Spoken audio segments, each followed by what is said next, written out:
Three, two, one. Oh, it's going. No messages popping up. We are ready to rock and roll. Outstanding. So, Dan, what do you do for your day job, if you don't mind me asking? I know we were just talking. Yes, I work in the contracting department of a government research and development laboratory. Ooh, super official. Yeah. That's awesome. It sounds a lot cooler than it is. I'm mostly like reviewing papers and It sounds really cool. Signing boilerplate agreements and stuff. It sounds really cool. So if you don't dig too deep, it sounds impressive. I like it. I think that's awesome.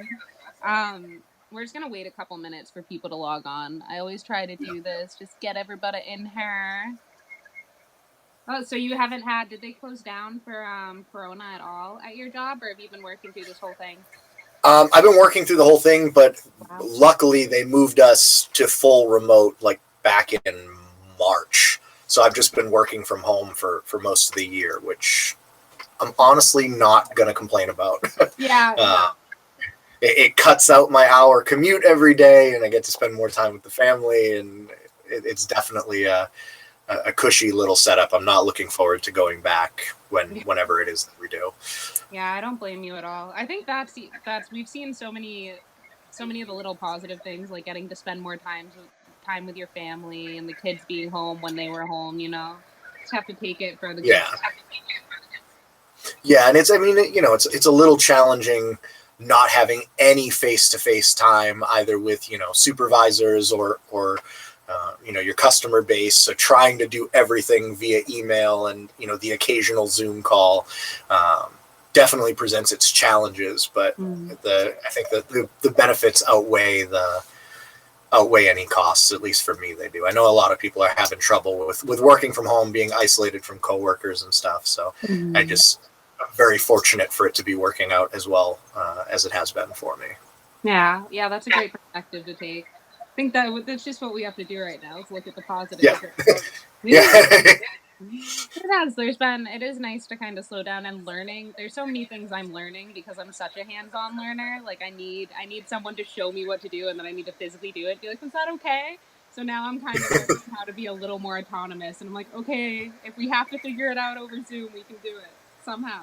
Yeah, I think a lot of people have like really stepped up to do to go from no online interactions, at least in a lot of areas with a lot of schools and businesses doing nothing online, to all of a sudden making a complete 180 and doing everything online, not just business and school, but also doing all your socializing online and everything else. I'm really impressed with how a lot of people and organizations have really stepped up for that.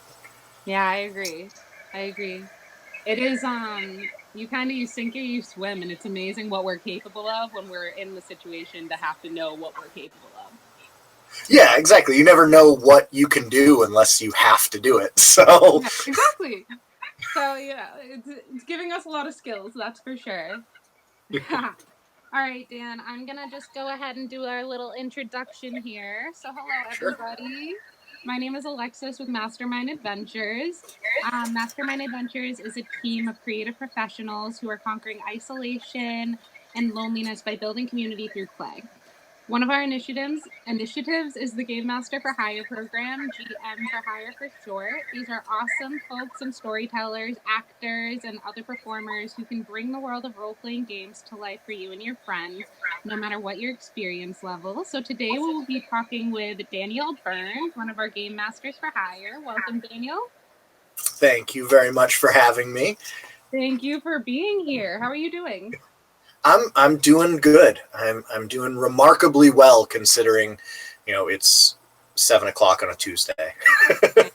I know, right there with you. It's the vibe. We're lifting it up. Do you want to tell us a little bit about your origin story, Dan? Yeah, sure. So I was always kind of raised with the idea of play and imagination as being a really big part of just what life is. I was really lucky to have, parents and grandparents that indulged a lot of that. So I kind of always grew up having people around me that encouraged me to pursue, really weird interests and fascinations. I ended up kind of going a different direction after high school and joined the United States Air Force. And I did 6 years with the Air Force, and then came out and realized that it had been way too long since I had been weird. and kind of threw myself full force into, how can I be a professional weirdo? How can I indulge in all in all these niche things that I love, and that. not be homeless and start, dealing with my addiction to food and shelter kind of had to come first. But I was lucky enough to really fall into a lot of opportunities to kind of direct my weirdness into really useful ways. Particularly, I've always kind of gravitated towards work that empowers kids and teens to kind of stay weird and be in touch with their imagination and use that as a way to help solve their problems. So, and one thing to another kind of, led me to the world of sword fighting and living characters and role playing and live action role playing. And then, all kind of culminating with me kind of falling in with Mastermind, and teaching, and just being able to again kind of be a professional weirdo, and awesome. Get lauded for it, which is really great. That's exactly how I feel. You just kind of like stumble. Isn't it funny how you just kind of end up, you follow your interest and you just kind of end up on the path you're meant to be on, and those things fall into your peripheral for. Yeah, and I think that would happen. People talk to me all the time and they're like, how did you find yourself doing this weird thing that seems to be tailor-made to you? And I'm like, well, I just kept doing the things I wanted to do. And I think so many people are discouraged from taking those steps and saying, no, that's not, adults don't do that, or that's not you need to get a grown-up job, or you constantly get all this nonsense from the outside telling you that this isn't something that you should pursue. And I think the better you are at blocking that out, a lot of times you'll be surprised at how far it can take you. I agree 1,000,000%. Everything is out there, anything you can want your life to be like, and it usually doesn't manifest even in the ways you imagine. Like, I didn't think I'd ever be doing something this cool. Yeah. Yeah. I have 2 questions for you. So did your experience in the Air Force kind of shape the way that you game or that you act as a game master? It did and it didn't. I started playing Dungeons and Dragons in high school, and it played for a little bit and then kind of stopped, mainly because it was really hard to find a group of people that knew what they were doing and that we could play with. And I realized, especially in the Air Force, there are a whole lot of closet geeks, and you just have to speak the right language to kind of suss them out. And I had kind of fallen in with a group of friends that had all played or were interested in playing, and we just decided to make it happen. It's nice to kind of have a captive audience because we were, all away from home. I was living in Texas at this time, and so it was a way for us to kind of build that adopted family that you kind of need when you're far away. So having that ready-made community of people that you automatically speak the same language as was really great. But I think what influenced my style of gaming most of all is the very first time I got deployed to the Middle East. Again, I met up with a couple of people that were really big nerds, and I just so happened to have packed a D20 in my bag. For no real reason. I just kind of like a talisman. Like, I'm just going to bring this with me because it makes me feel comfortable. And for 3 months while we were deployed out in the desert, we played this whole epic campaign with no rule books, with no character sheets, with just a D20, kind of letting that help us guide our story. And that was the first time I really realized how little you need to play, how little, I'm sure we could have done it with a coin and just, heads or tails, succeed or fail. But, just having a D20, you can play anywhere in the world, and as long as you've got the right people. And that was probably, again, it's only tangentially related to the military, but that was probably the biggest lesson I gained from that kind of makes me the type of player and game master that I am now. Wow, that's such a cool. I love that you sound a little bit yeah. And probably like such a safe in a way, because you're away from home, you're in this totally different place with the same people all the time. That's so nice. Yeah, I mean, it's literally, and we saw each other all the time. So it wasn't like you had to worry about someone missing a session, because you all lived in the same place. Like we ate together, we showered together. Like I knew where they were at all times. So you never had to worry. It's very much a captive audience. Nobody was, going on vacation while you're out in the Middle East. So it worked out real well. And I think that's going to be something that people notice is an attribute to how creative of a GM you are, because you've had to use the bare minimum and just be like, all right, we are running on creativity here. Let's do this. Yeah, and it's great I found that it's really useful for playing with new players, especially because they get really overwhelmed with the character sheets and the rule books, and so being able to say, let's not worry about that for this session. Let's just focus on playing, and we can bring in the tools and the resources and the more strict rules as we go, kind of once you get comfortable. So being able to strip everything back to the bare minimum is really useful at getting new players interested and excited and invested, and then introducing, all of the math that sneaks its way into role playing sometimes. That's so cool. I love that whole story. Now I have a million more questions. I'm gonna put those aside for a second. I was gonna ask about your sword fighting and how you got into that, and if you can just explain your process with that a little bit. Yeah, again, it's something that I kind of fell into just out of a desire to not pretend I wasn't a giant nerd anymore. So I'd gotten out of the military. I was in college using my GI Bill. So I was lucky in that I was going to college and getting paid to go to college at the same time. But I still wanted a job. So I wasn't seriously looking, but every now and then, I'd comb through Craigslist or wherever else I could find want ads. And I saw this ad on Craigslist that said, sword fighters wanted, no experience, will train you. And I was like, wow. Well, I've been waiting my whole life for this. Of course I'm going to answer that ad. Because I'd always, ever since I was like 12, I think, I got my first sword. And my uncle had always collected them, and I'd always been fascinated by them and fascinated by the Middle Ages and armored combat. And so I saw that, and I was like, yes, like, of course I want to do this.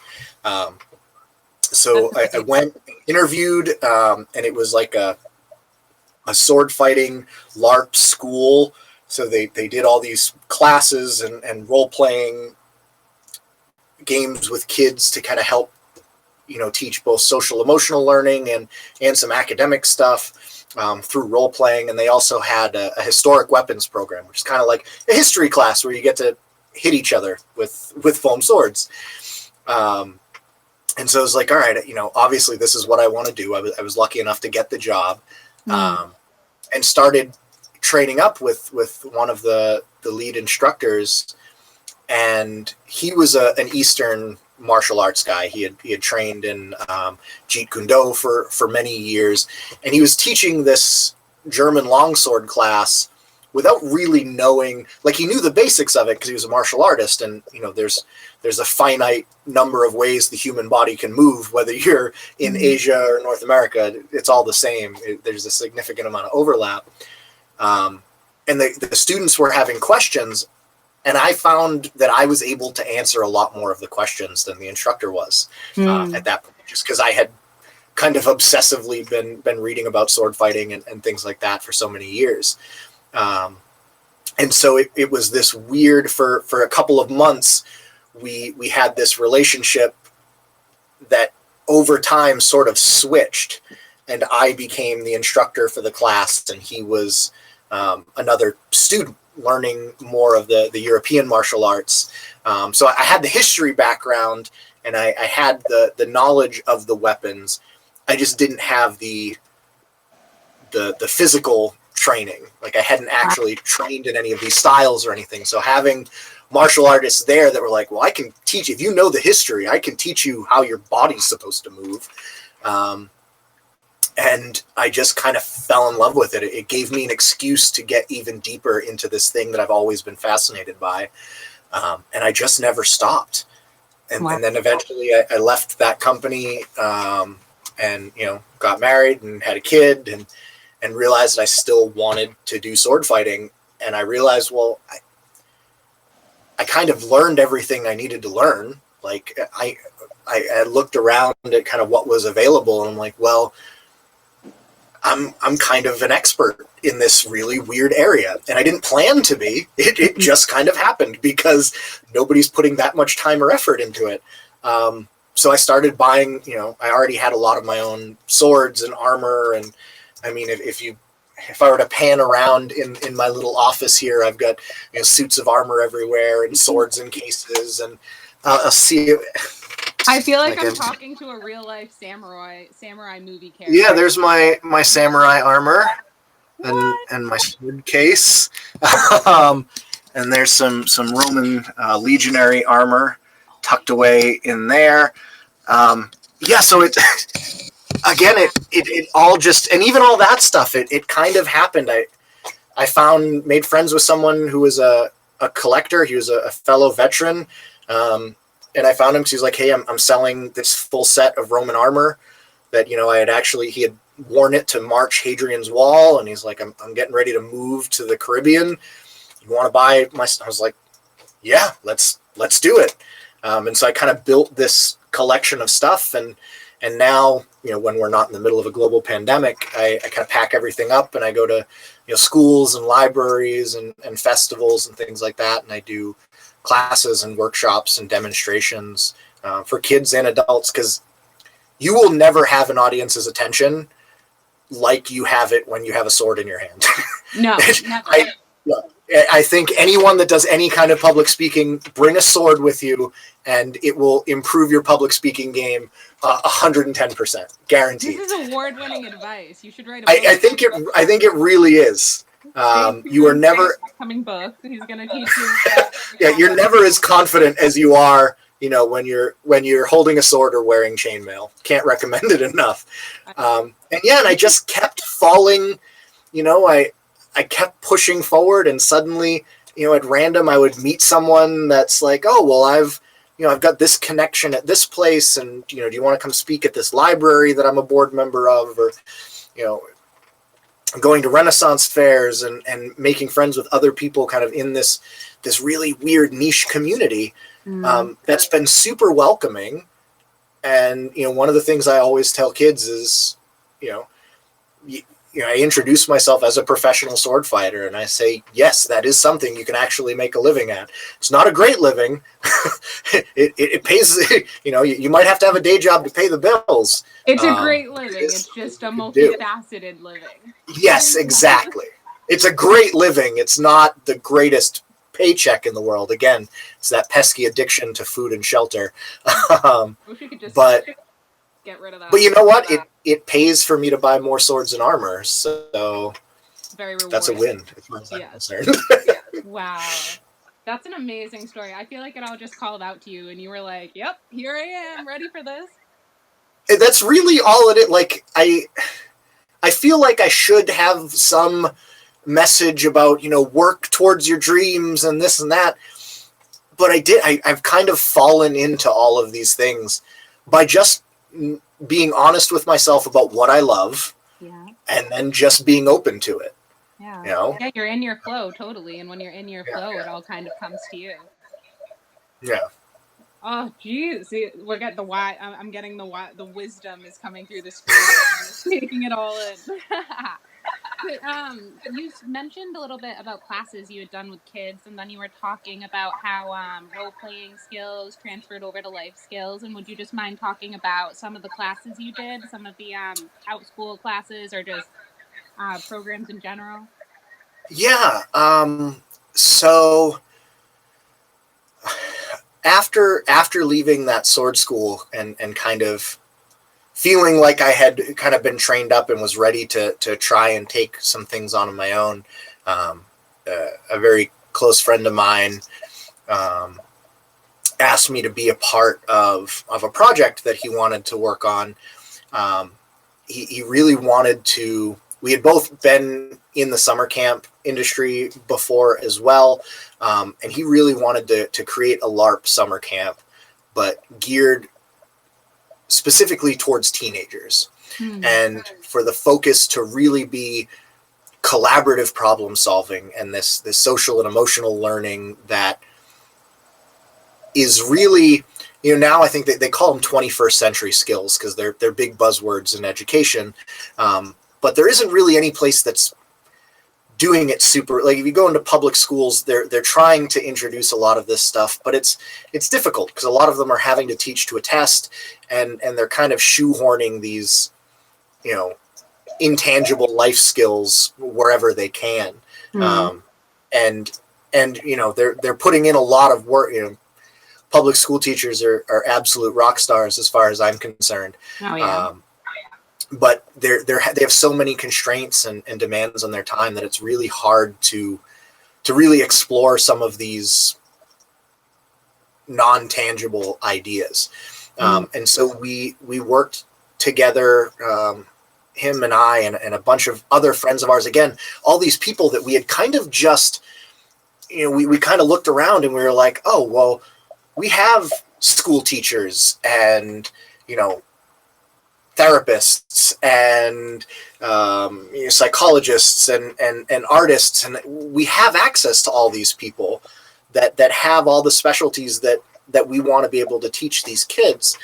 And so we kind of started picking brains and built a really cool program to really put kids into a world where they could make mistakes and where they could fail. And I think that's the really great thing about role playing in general is the stakes are really low. If especially for kids, if you put them in a fantastical situation, but you give them a really hard choice to make, not only does it give them the opportunity to make a choice that they may have, that the rest of the world may think they're not capable of making yet. And if they do a good job, they're going to remember that. That's something that's going to become, even if it was their character that did it, that's something that's going to become a part of them because they were able to, work with their peers to solve a problem. And if things go wrong, it doesn't really matter because they didn't fail. Their character screwed up. We'll try again next time. So you have really high reward and really low risk for role playing.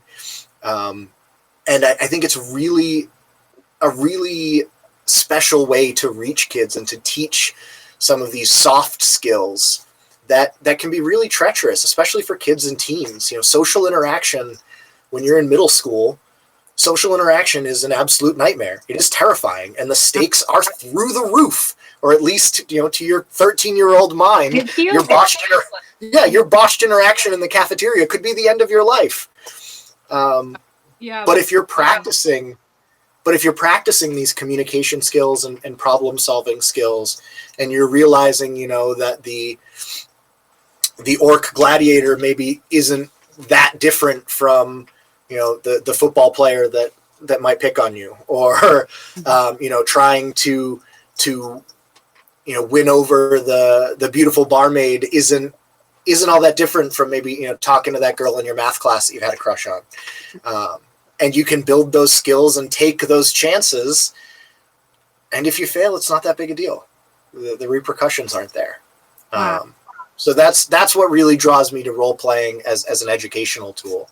And also you mentioned I teach on Outschool, which I think is a really great platform that's kind of taking off again because of this super weird situation we all find ourselves in, where you can't go out and do something interesting. You've got to find something interesting you can do at home. And a lot of what I teach are history classes, but they're living character history classes. So I don't just talk to kids about knights or Vikings or pirates. When class starts, I'm in full costume with an accent and props, and I am a Viking, I am a knight, I am a pirate. So they're asking me questions about my life, and having the experience and being prepared enough to answer them in a way that makes them feel like they're talking to a real person kind of plucked out of time. You'd be shocked how much more engaged they are. Yeah. You mentioned too, like you're a hands-on learner. You learn by doing. It's a lot easier to learn about Vikings by talking to a Viking than by reading about them in a book. Wow. So that's, giving kids the opportunity to learn in ways that usually aren't presented to them. I think it's something I've always been drawn to, and it's something I'm really passionate about, and it's part of what makes me so excited now to be a part of Mastermind, because that's the whole goal is telling stories and teaching lessons through playing games in ways that you're not going to get in a classroom. Some people may not thrive sitting at a desk listening to a teacher, or sitting on a Zoom meeting listening to a lecture. But if you put them in a role-playing game, or you give them access to a LARP, or you give kids the freedom to kind of let their imaginations run wild, which I don't think we give. Once kids get to a certain age, we don't give them enough of that anymore. You'd be really surprised at how much good, useful information you can absorb, even as an adult, from just playing a game with somebody that can tell a good story. Yeah.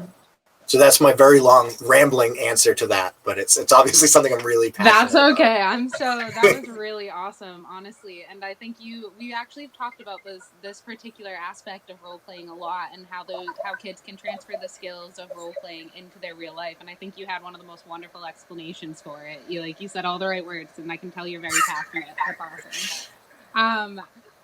So what is your personal mission with Mastermind? We kind of got into this, and I'm not even sure if I already asked this because I went off on a tangent, just curious about your origin story. But if you just want to condense your personal mission into something. Yeah. So I had kind of been in contact with the founder, Kristen, off and on for a while through, again, just kind of being in the same orbit. We had come in contact with each other. And I found out that she was, kicking around this idea of game masters for hire, and that this was something that Mastermind was going to kind of start pivoting towards. And I was really excited by it. So, I reached out and wanted to be a part of the GM for hire cadre. And in the course of the conversations that I had with her and kind of the rest of the leadership team and the admin staff at Mastermind, it was decided. So I didn't actually come on as part of the initial GM for hire cadre. Instead, I came on as part of the programs team, because I spent time talking with Amanda from programs, and the amount of freedom and inventiveness that was encouraged got me so jazzed up. It's like, one of my first questions, what do you need people to teach? And they're like, well, what do you want to teach? we just need more program. Well, what kind of programs do you want people to develop? What kind of programs do you want to develop? What kind of programs do you think are going to be effective? So right away I was like, okay, well, I'm definitely on board then. If I'm already being, somebody that, it's not like I'd been with the company for years and they trusted me. It's, right off the bat, they're recognizing that, these are creative people, and we're going to pick their brains and try things. The willingness of Mastermind to just try things was really inspiring. And so I'm still kind of getting my feet underneath me, trying to support the GM for hire, the GMs for hire, and some of the other things that are kind of going on behind the scenes. But I'm really excited to start looking at, once we kind of figure out what the future really looks like. Are we planning in-person programs? Is it all going to be virtual programs? It's kind of hard to really say one way or the other, but one thing I'm really looking forward to is trying to develop programs that are kind of self-sustaining.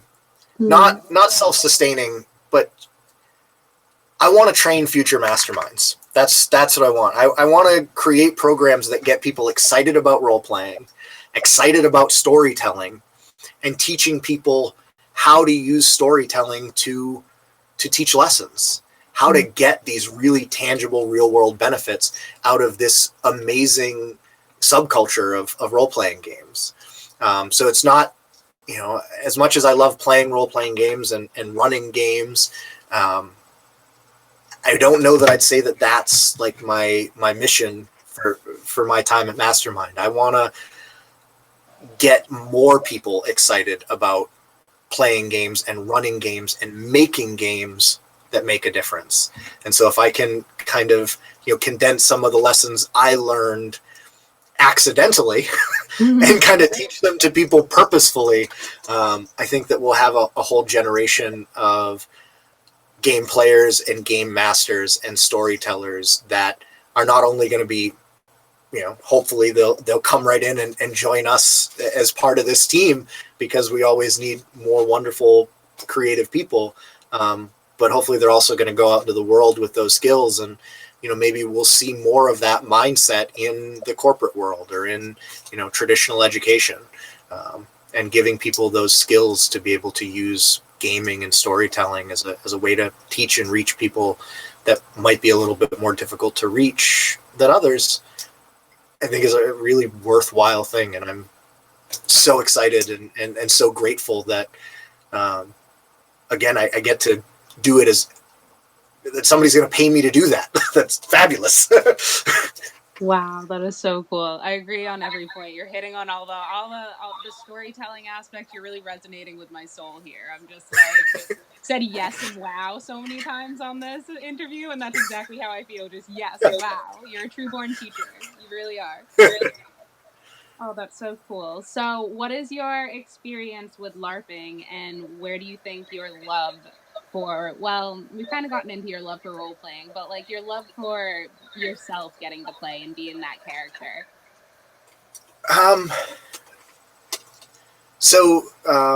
At the where I initially learned to sword fight, and at that same school, like I said, they had a lot of LARP programs for kids. So I'm in a weird position as I got into LARP.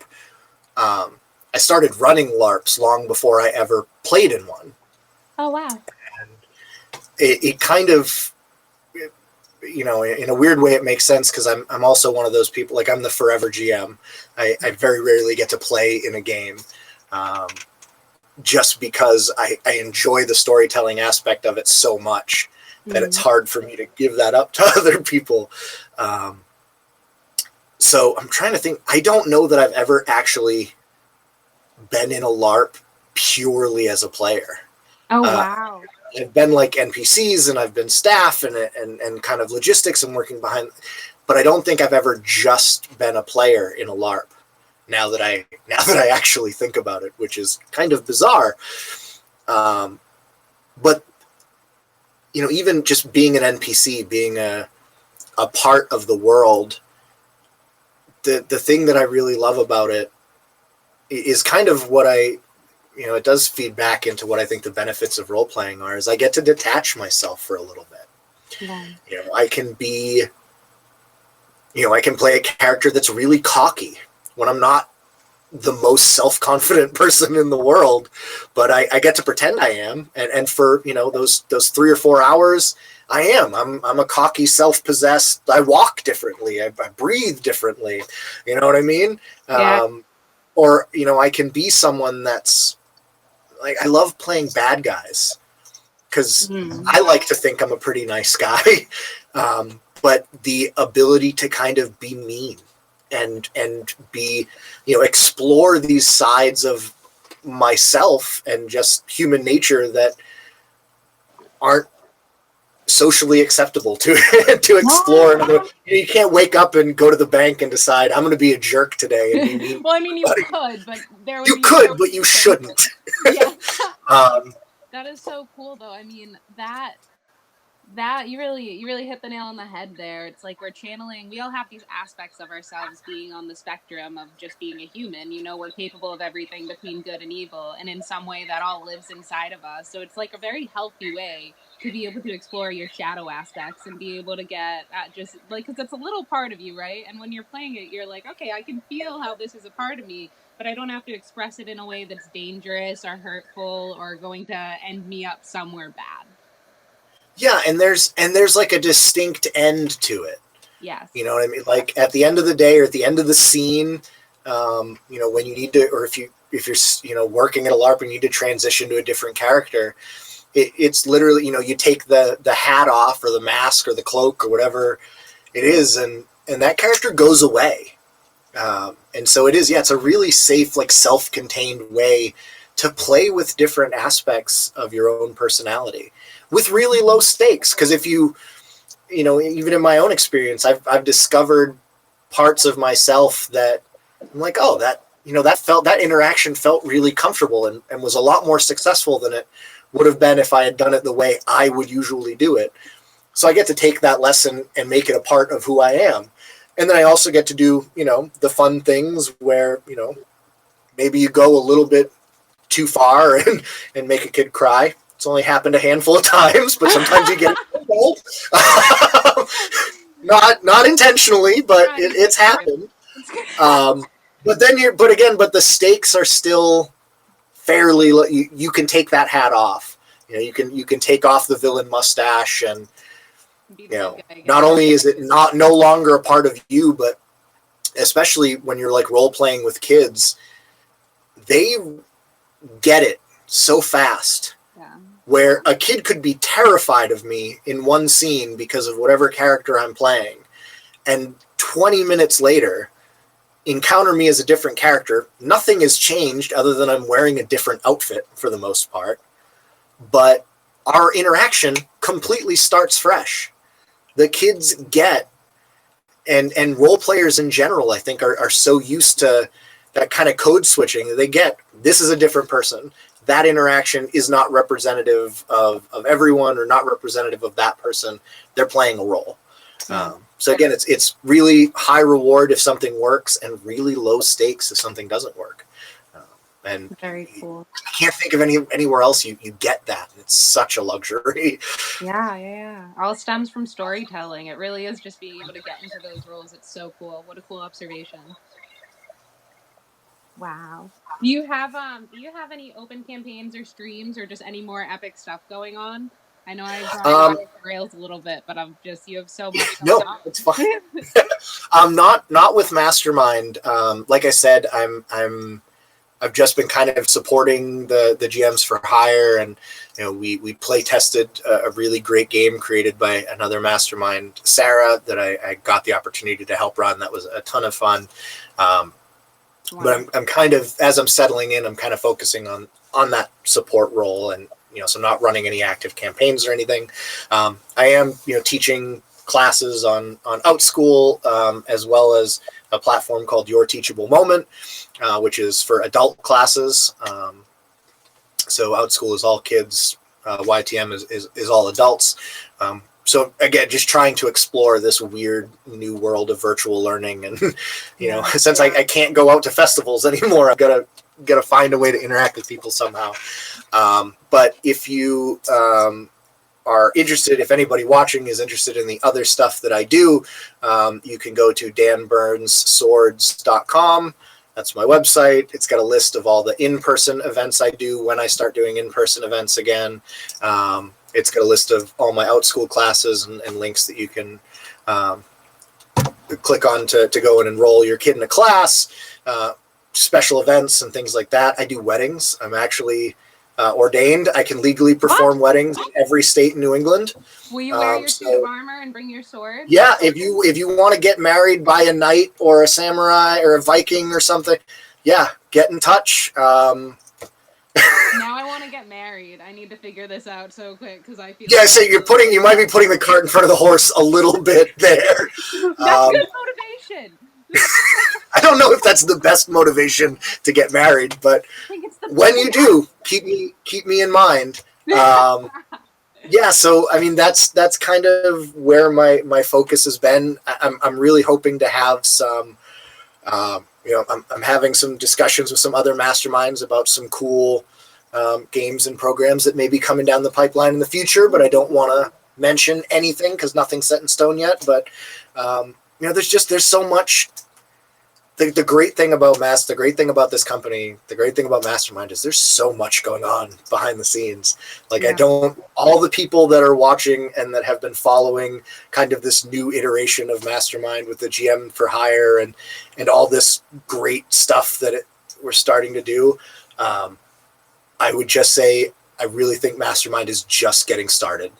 Keep watching, keep your eyes open, keep listening. There's a lot of really cool stuff in the works, and I could not be more excited to be a part of it. I have not been this energized in a very long time, so I'm really that's excited. So good. That's so good. I feel the same way. It's just such a cool group of people coming together. Like everyone's so unique and so different, and yet so the same. Yeah, like I've only been with Mastermind. I started in like the middle of October, and I feel, it's like when you find your people, like the people that speak your language, you just kind of know. And this is definitely, I feel like I kind of found my tribe, and I'm really excited to keep exploring it. That's awesome, Dan. I love to hear all of that, and I think everyone else has found their tribe with you as well. This is so great. Is there anything else that you'd like to mention or talk about? Actually, wait, back it up. I'm curious. Okay. Sorry, I have a lot of questions. The adult classes you teach, is that very similar to what you do with kids, or is that something a little different? No, it's a little different. It's something I've never done. I actually just started doing. I'm like 2 weeks into my first adult class that I've ever offered for just adults, virtual class. So it's definitely different. Adults don't respond the same way to living characters. So if I dress up like a Viking and do a bad accent, they're not going to be as engaged as, the 7 to 11-year-olds that I usually work with. So what I have going right now that I'm in the middle of, and it was kind of my proof of concept to see if this was something I wanted to do. It's a 5-week course, so it's every Monday for 5 weeks, hour-and-a-half class, and it's on the history and development of the sword.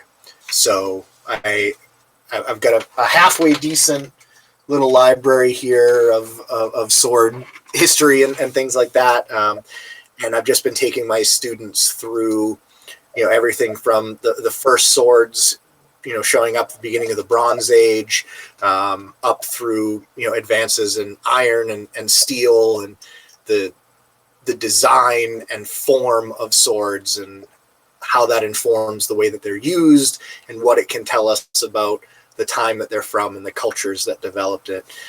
So I really try and take a holistic look at, warrior cultures from around the world, Europe, Asia, Africa, India, Japan, and just kind of explore the development of this really unique piece of our consciousness. The sword is just everybody is kind of drawn to it. It's in symbolism everywhere. There's something about it that's ingrained in our psyche as human beings. And it's something that it's a topic that I'm really passionate about that I don't often get to teach because it's a big, you can't do it with kids for the most part. So getting ready, being able to sit and have discussions with adults about these big themes wrapped up in this, my own little corner of the world that I've kind of fallen in love with has been really rewarding. So that's the class I'm in the middle of right now. I've got a few other ideas for adult classes that I might launch in the next couple of months. But they're probably going to be more on that line, being able to take something and kind of do a deep dive into it, both historically and culturally and philosophically. So,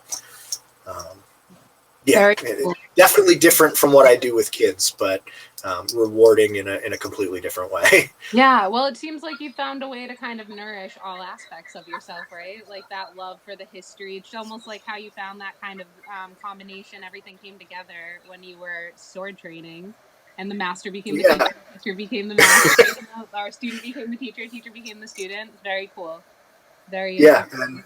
Again, I'm just kind of falling. I don't even remember how I found the platform. I think somebody recommended it to me because I was talking about something completely different. So again, it's just something that kind of fell into my lap, and I was like, oh, sweet, another opportunity to be professionally weird. Let's do it. Let's give it a try. Jump in with both feet. And so that's kind of where I'm at. I probably, at some point, I'll probably have to start saying no to new weird ventures, but I don't see that happening anytime soon. So not today. Not today. Wow, that's so cool, Dan. I think you have such an awesome story. I think that you being so immersed in the different aspects of the world and being so intelligent and have learned, and both from books and from experience, it's going to offer a very wide range of creative, amazing epicness into these games that people will be playing for you when you figure out how you want to execute that. So that's so cool. Yeah, I'm really, like I said, once it's Mastermind in general is going to be a force, and I'm really looking forward to being a part of that, and being able to keep kind of pushing it forward. Love it. We're so lucky to have you. Really, that's awesome. Is there anything we didn't get to touch on that you want to share? You want to talk about more? I don't think so. I know I've done lots of rambling throughout this, so hopefully it's been a coherent conversation. I thought it was awesome. I loved listening to all of it. I ramble as well, but I thought, I was just so immersed in your story. I was like, tell me more. So I'm sure everyone enjoyed it as much as I did.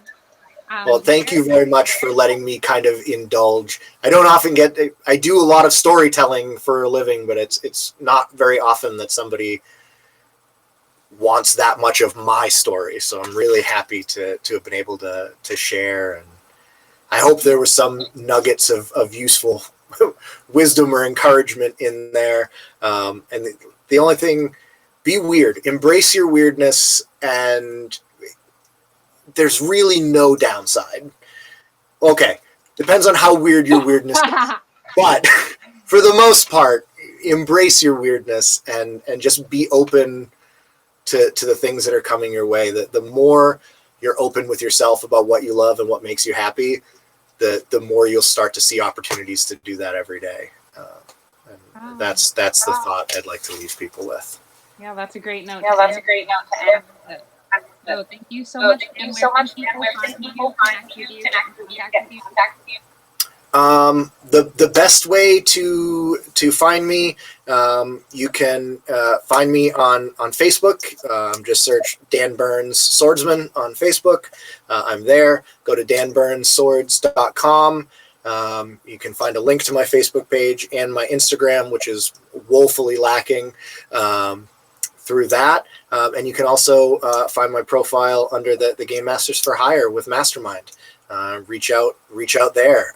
If you've heard me talk and there's something, just because I don't have any games going on right now, if you've got a game you want to play in or you want somebody to run, and I've made you feel like I'm the person you might want to run that game, reach out to me via Mastermind and let's figure it out. Let's jump in with both feet, and I look forward to playing with someone out there very soon.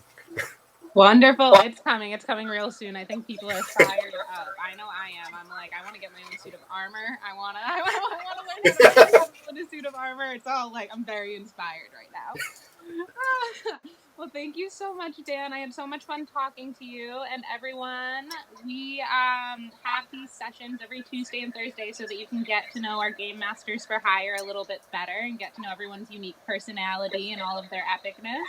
And then you can find out more about Dan and all of our other Game Masters for Hire at mastermindadventures.com.